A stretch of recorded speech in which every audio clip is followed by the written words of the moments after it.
There was once a boy who carried more weight than his shoulders were built for. Anxious in rooms that should have felt safe, quietly plagued by depression, a heaviness he couldn't name, labeled weak by people who never once asked what he was carrying. He didn't understand himself. He didn't know how to navigate a life that seemed to be moving faster than he was ready for. And yet, walking exhausted down a road he thought led nowhere, he stumbled upon something, a kind of treasure, buried in plain sight. The moment he picked it up, his world shifted. Light returned. This is the story of how philosophy changed my life. If you're new here, this channel is dedicated to sharing ideas that can change your life. If that resonates with you, consider subscribing. Thank you, and I hope you enjoy this video. It started before university, in the years when you're supposed to already know who you are, but rarely do. He was labeled by his peers in ways that stuck harder than they should have. Pathetic, not good enough. Words said carelessly by people who would forget saying them by the next day. But words that took root in him and stayed. At the same time, a decision loomed over him. The next stage of his life. A path he was expected to choose, cleanly and quickly, as though clarity was something you could summon on command. He hadn't yet understood himself, his fears, his desires, not even the shape of his own mind, and yet the world demanded he choose a direction anyway. He began to believe what was said about him. Not because it was true, but because it was repeated, and repetition has a way of disguising itself as truth. The pressure compounded. A decision he wasn't ready to make, an identity he hadn't yet built, both collapsing onto him at once. And so he broke, quietly. In a way no one around him would have noticed. He became a shell of himself, crushed under shame, lost in a fog he couldn't name, detached from whatever true self he might have once had.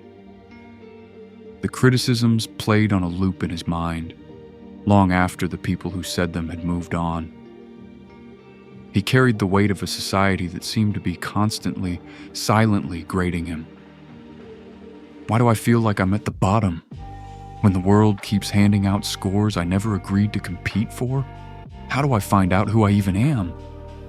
But somewhere in that fog, without meaning to, he began absorbing stories, movies, and everything in between. Narratives with depth he hadn't noticed before.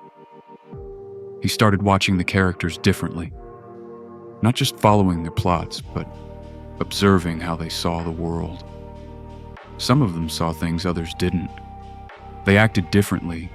They challenged the people around them and questioned everything, even the things everyone else accepted without a second thought. Without knowing the name for it yet, he was watching philosophy in motion. Something in him recognized these universal, deeper themes. Themes that seemed to point towards something more true than the noise he'd been drowning in. And so he began searching. Beyond classrooms and textbooks, in the quiet corners of the internet, in small quotes passed around without context, in scattered lines of wisdom he collected almost by accident. The privilege of a lifetime is to become who you truly are. You alone are enough. You have nothing to prove to anybody. And somewhere in that searching, he began to notice something else, that the answers never came in crowded rooms. They came when he stepped away. When he stopped surrounding himself with the same voices that had labeled him in the first place, and simply sat, alone, with his own mind. At first it felt like retreat, like giving up on people altogether. But slowly he understood it wasn't retreat at all.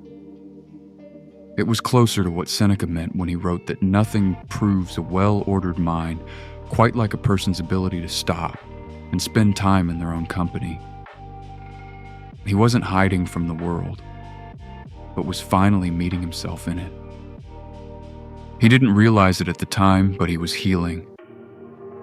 slowly, piece by piece, absorbing these fragments like sunlight through a crack in a wall that had been sealed shut for years. And then finally, he arrived at something he now believes he was always meant to find: Plato and the allegory of the cave. It hit him like light hits eyes that have spent too long in darkness. Painful at first, and then illuminating in a way nothing else had been. He saw with a clarity that startled him that his entire experience of pain and depression had been exactly that. A chained prisoner, forced to face one direction only, staring at shadows on a wall and mistaking them for the whole of reality. The labels thrown at him, pathetic, not good enough, he saw now for what they truly were: opinions, nothing more. They belonged to the people who spoke them, not to him, and they held no actual weight beyond the weight he had agreed to give them. The pressure to choose his path quickly, cleanly, before he even understood himself, that too was arbitrary. Discovering philosophy was the moment he began to turn his head, beginning, for the first time, to fight against the chains that held his gaze in place. But understanding a thing and living it are two different battles. Not long after, an old voice found him again.